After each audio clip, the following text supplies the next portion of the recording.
Classificação indicativa. Livre para todos os públicos.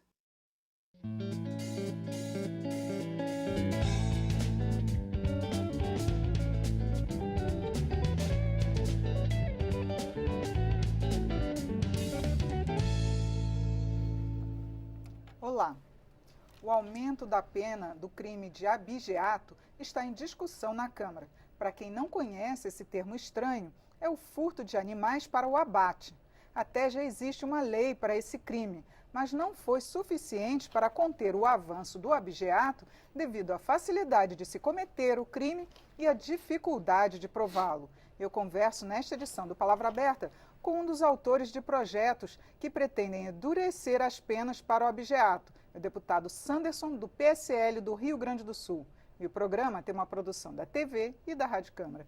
Bem-vindo, deputado Sanderson. Obrigado, Regina. Sempre uma honra estar aqui na TV Câmara. Obrigada. Eu queria que o senhor falasse para a gente do que tratam esses 3 projetos que o senhor já tem e até comparar com a lei existente. Nós falamos lá no Rio Grande do Sul, que é o meu estado de origem, que é um estado eminentemente agropastoril, que tanto produtores como consumidores estão sentindo na carne, propriamente dita, essa questão do abigeato. Tem crescido muito. E nós notamos que mesmo com um projeto de lei aprovado, um projeto de lei de autoria também de um deputado gaúcho, o deputado Afonso Ram apresentou um projeto que se transformou na lei 13.330, 2016, aumentando a pena mínima daqueles que são chamados de abigeatários, que são os agentes que se dedicam a roubar gado, todo tipo de gado, vaca, ovelha, até galinha. É considerado, o roubo de furto de galinha pode ser considerado o abigeato. Mas nós vimos que essa medida legislativa não foi suficiente para conter o ânimo e a disposição de pessoas que se dedicam ao roubo de gado. Então nós apresentamos 3 projetos de lei, já nesse início de mandato.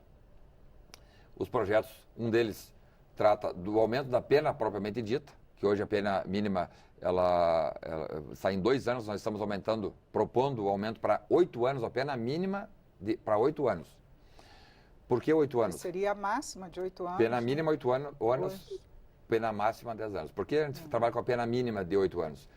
Porque penas de até 4 anos, pena mínima de até 4 anos, os condenados são sujeitos a uma substituição da pena por uma restritiva de direito.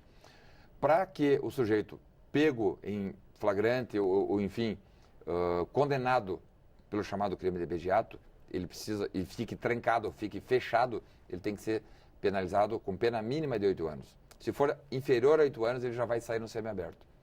Então, nós vimos que muitas pessoas, inclusive famílias, que se dedicam ao furto e roubo de gado, são contumazes nessa prática. Então, há casos aí do mesmo sujeito ser preso 6 vezes em flagrante pela prática de abigeato. E não há como ter uma fiscalização que evite que ocorra o crime? A fiscalização tem sido melhorada em todo o Brasil e no caso do Rio Grande do Sul foram criadas, por exemplo, 5 delegacias especializadas em abigeato. Mas mesmo assim, né, pegam estados aí como Mato Grosso, Paraná, Goiás, que são estados muito grandes, impossível fazer a fiscalização. Então, a nossa ideia é, através de uma maior penalização, que no caso é de um projeto, e de outros 2 projetos, dificultando a liberdade provisória daqueles que são presos em flagrante pela prática de abigeato.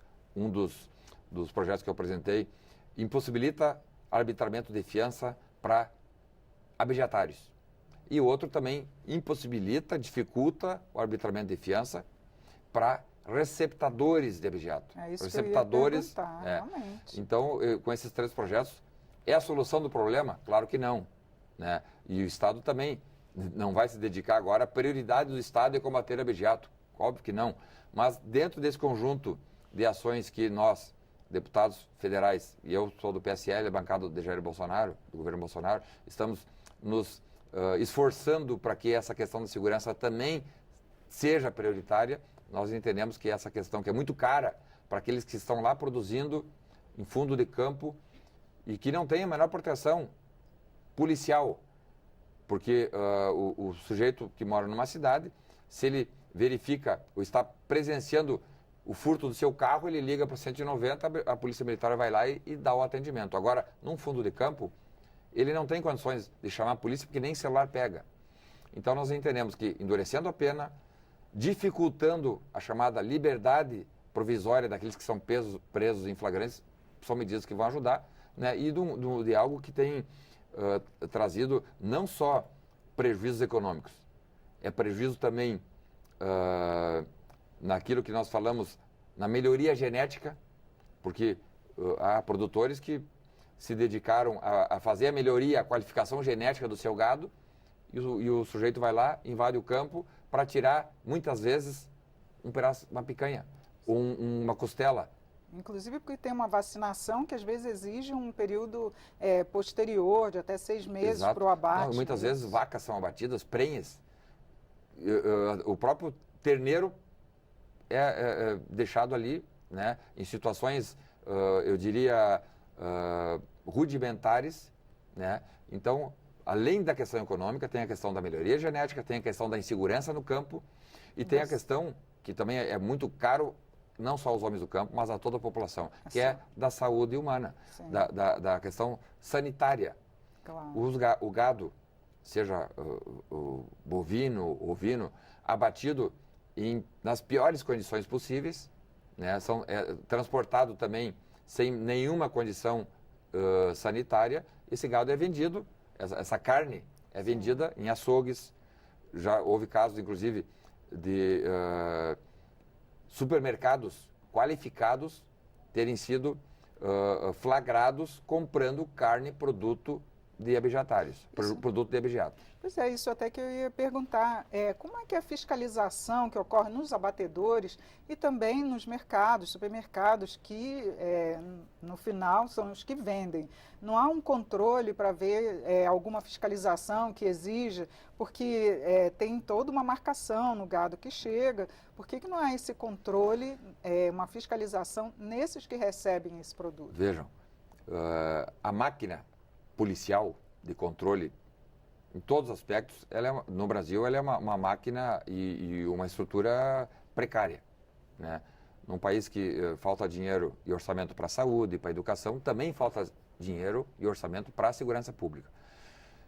Essa dificuldade, ela é potencializada, ela é aumentada quando se trata de crimes rurais, crimes em fundo de municípios que estão 100, 150 quilômetros da sede daquela cidade. Então, as dificuldades são muito grandes, né? Mesmo com alguns esforços que alguns estados têm feito, dentre eles o Rio Grande do Sul, criando patrulhas rurais, delegacias especializadas no combate ao abigeato, mas mesmo assim, né, nós entendemos que apenas com o corte do problema na raiz, nós primeiro vamos penalizar duramente receptadores, porque 95% do produto do abigeato não é para consumo próprio, não tem como base o crime famélico. 95% dos casos são para venda em açougues, em abatedores e até mesmo em supermercados que adquirem carne por 1/4 do preço. Pouco se importando se aquela carne pode trazer problema de saúde para a população. Eles querem é o lucro. Nós tivemos um estudo que somente em 2018, só no Rio Grande do Sul, em 2018, 6 mil registros de ocorrências de abigeato. 6 mil, só no Rio Grande do Sul. E aí tem a tal da subnotificação. Sim. Provavelmente metade dos produtores que têm gado furtado ou roubado nem registram, porque acham que é perda de tempo. Quando, na verdade, tem que fazer o registro até para as polícias terem um mapeamento e nesse mapeamento fazer... as polícias, enfim, fazerem o controle até por município, por região, por local e por horário que esse crime está acontecendo. Mas 6 mil registros de ocorrência somente em 2018. Então, vejam que é um número gigante. Estima-se que 100 milhões de reais por ano vão ralo abaixo só em tributos sonegados. Afeta muito a economia no geral, não 100 só milhões o de reais produtor. por ano. Não se tem uma ideia de qual é o número exato de reses ou de gado que são abatidos clandestinamente no Brasil. Então, nós temos sim que endurecer as penas, dificultar ao máximo as possibilidades de livramento condicional.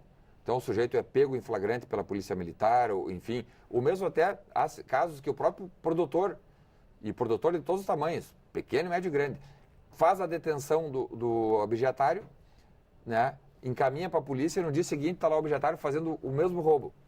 No dia seguinte. Então, se nós dificultarmos, e essa é a ideia, fazer com que as pessoas, que os agentes que se dedicam ao objeto, sendo presas, permaneçam presas pelo menos até a formação da culpa. Né? É uma medida simples de fazer, né? Nós entendemos, né, que se a Câmara dos Deputados, o Senado Federal, fazer aquilo que a Argentina já fez, a Argentina aumentou duramente a pena para aqueles que para os ladrões de gado. Uruguai também. A pena no México, por exemplo, vai de 5 a 10 anos. Porque o objeto é algo mundial. Né? O furto e o roubo de gado é algo mundial.